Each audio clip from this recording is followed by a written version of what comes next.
Hey guys, Tech Mentor with the video for you guys. In today's video, we're going to show you how to do a network reset on your iPhone, explain to you what that's going to do and how that can fix a lot of issues for you, especially if you're having issues with your cellular connectivity. So let's get started. So on the latest version here, I have iOS 17, but this will work on most of the latest version of iOS. Simply go into your setting of your iPhone, and then you're going to scroll down, go to General, and then go all the way down where it says Transfer Reset iPhone. Click on that.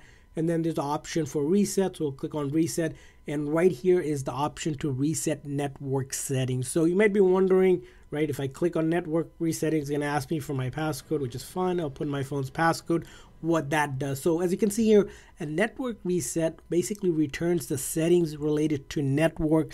Things like if you had saved Wi-Fi password, they will get erased.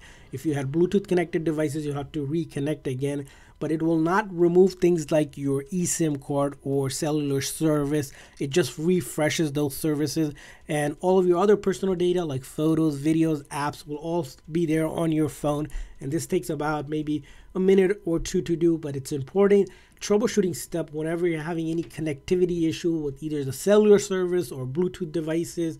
If you do that, as you can see here, what happens is you first see the Apple logo appear, which is fine, and then this loading menu, sometimes you might see that loading menu come up a few times, which is completely fine. If you had a lot of network settings, it will go ahead and clear and remove those settings, but of course you can reconnect it, and it's going to be one of those troubleshooting steps you'll have to do when it comes to if you're having issues with maybe phone isn't working on the cellular service, it's Wi-Fi slow, maybe your cellular data is slow, or maybe your Bluetooth connected devices disconnects. Any Bluetooth related or cellular related problem, you'll have it. And once you're back on, go ahead and enter your passcode, and we have done a reset. As you can see here, it's searching for the network again because it's trying to reconnect to our network again, and then we'll turn on Bluetooth here, and eventually you should get your phone service back and everything. And that's how you do a network reset. I hope this video was helpful. If so, please do consider hitting that like and subscribe button for more tips and tricks for your iPhone and other iOS devices. See you guys next time.